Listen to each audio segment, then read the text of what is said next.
Hello and welcome to another episode of your favorite show. It's my pleasure to welcome you here. My name is Damilola Praiseworth. This show is focused on the Sahara Group Foundation and how we are making a difference with building sustainable societies. On this episode, as always, we have an exciting guest who will be having the discourse with us. And it's no other person but Onu Omar-Ikaige, Project Manager, Sahara Power Group, and also a long-standing volunteer with the Sahara Group Foundation. Please do not go anywhere because in a moment from now, we are going to be having an inspiring conversation with Onu here.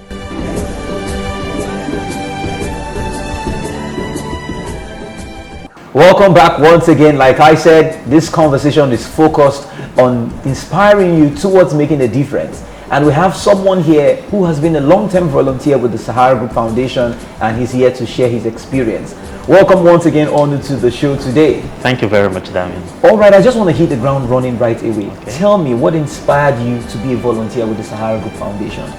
All right, thank you for that. I would say the inspiration for me was based on my engagement with the great people and the minds I came across in Sahara. But before that, I would say growing up, I had uncles and aunties and senior ones who I saw in different volunteer organizations, like the Red Cross, because I schooled in the North. Oh. And I had a couple of those mentors, or I'll call them leaders, who inspired me growing up. So just being in Sahara and joining the organization, I realized it was just an easy fit for me to start volunteering and offering what I think I have in adding value to people's life. Thank you. That's truly inspiring. Thank you very much. It just shows how the journey started from a younger age and then the platform came. Exactly. Yeah, that's very correct. Yeah, for me, it's really inspiring because I am very much aware you work as project manager with the Sahara Power Group. Correct, yes, please. So with the work that is very demanding and also volunteering that is demanding, how do you balance that? I would say the energy I get out of balancing this, or the energy I use in balancing this, it's internal. That's what I'll use. I try to reflect internally. I also try to understand and balance out the rigorousness of the work, because the work is not done until the work is done. So that satisfaction I get from being able to volunteer till I can see value as the result, that keeps me going. So that's where I would say I get my energy from, and it's a consistent thing that I like to do. So when I'm not comfortable, I'm not convenienced, it doesn't mean I would not volunteer, right? It just simply means I would find a way around it and still get to deliver results, both volunteering and also at my daily job function. Thank you. Thank you so much for sharing that. Thank you. So in regards to your experience with volunteering with the Sahara Group Foundation, what are some of the projects you've done that you are truly proud of? How many years have you been volunteering now with the Sahara Group Foundation? Okay, I've been volunteering for about 7 years. Wow. Yes, please. Yes, 7 years. That's beautiful to see. Thank you very much. Thank you very much for that. I would say it's been a good, pleasant, and wonderful journey. The project I've been a part of that really strike me as really exceptional, I would say, is the Recycle Hub. And for me, that was really exceptional. And also the steamers, young steamers project, which we're part of. And why were those two volunteering activities really exceptional? First, because it brought me closer to people that I could engage with. So we had technicians for the Recycle Hub, and we went all out. So it was a hands-on experience. I had young people, young ladies particularly, installing solar panels. Had young ladies that were involved and engaged with hands-on activities that could now translate into helping them make a living. And Sahara was really exceptional to the foundation team to inspire and to empower these young ladies and also young men too. And so for me, that was really exceptional. Then for the STEAMers project, for me, I would say it was interesting because I worked with the Oshodi Junior Secondary School in Lagos State here, young ladies, and we had a good trip to the national final, right? And My team came second, right? Wow. Yeah. And I hear that competition is not just within Nigeria, Yeah, no, it's across Africa. Exactly. Across Africa, the only team that did us proud were the team who came first within the national, right? And they went on to win the regionals. Wow. So I was really excited going to the school every Wednesday, meet young people, teaching them about ICs, Android based programming languages and all that. And it really just showed that we have the potential in these young ones. And then when I see those potential, I really want to shine it, and I really want to help them to get to their full capacity. Wow, just speaking with you, I can sense your passion. Thank you very much. Excitement. That this is something really fulfilling for you. Very, very fulfilling for me. So before we wrap up this particular segment, I want you to just share, if people want to volunteer or be a part of this with the Sahara Group Foundation, what word of advice do you have for them? So my word of advice would be volunteering is a life of service. For you to volunteer, you need to understand that you're giving back to society. Yes.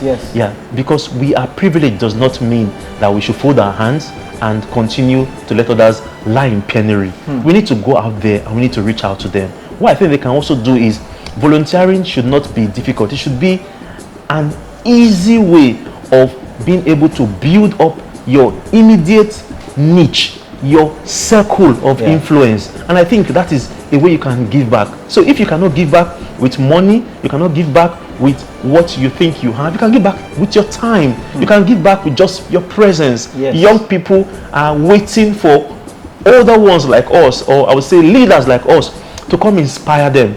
You understand? They could be the next Dangote you engage, or the next Jim Ovia, or even the next Topper Show will be up there. You understand? And so when you go, that's the idea, that's the mindset you should carry when you go to those places, because without you, they would have that gap, and that gap might be in a long time frame, something that they would keep wishing that was filled up by someone of your capacity or your standing. Wow.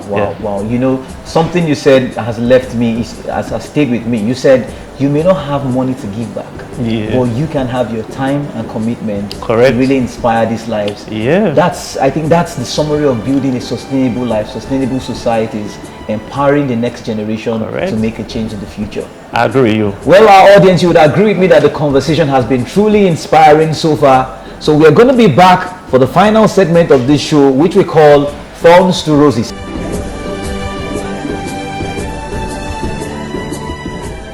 Welcome back to this inspiring show, and you would agree with me, like I always say, it's about making a difference and building sustainable societies. So Onu, you've had so much to share, so much passion, and so much inspiration for our audience. And for this segment, I want to ask you, Thorns to Roses, what's something in your life that was negative from the onset but then turned out to be positive at the end of the day? Right. Thank you very much, Dami. I would say one of those experiences happened to me while I was in secondary school. I went to a boarding house. I'm mixed, actually, both boys and girls. However, I had a trying time in my junior secondary days, where I had some senior colleagues pick up on me and really give me a tough time. I was even thinking of leaving the school so sorry. and just going back home to just be a day student and all. But I got through that phase with a bit of help from a few people, and rather than that affecting me negatively, I realized that it did help me a bit positively, because when I got to a certain stage also within just growing up within the school and all that, I didn't use that opportunity to pick on others when it got also to my turn, like we popularly say. I rather use that opportunity to realize that you could help people rather than pick on them. And it's a good way to give them a better experience within a community like ours. And one thing I've understood about life is people management and people experience does matter. So when you meet people along the way, rather than being mean to them, you can be nice to them, and that would change the experience. And for me, I didn't take that into my formative years and become a difficult or a non-helpful person. Rather, I helped a couple of people who have turned out to be fantastic in their fields at this point. And I think for me, that is one of such experiences that can call a turn to roses experience. Wow, this is truly inspiring. Thank you very Reminds me of something someone told me many years ago. Said if you want to do evil, maybe you should do it to someone who is closer to the grave. He said, but for a child, even though you shouldn't do that anyway.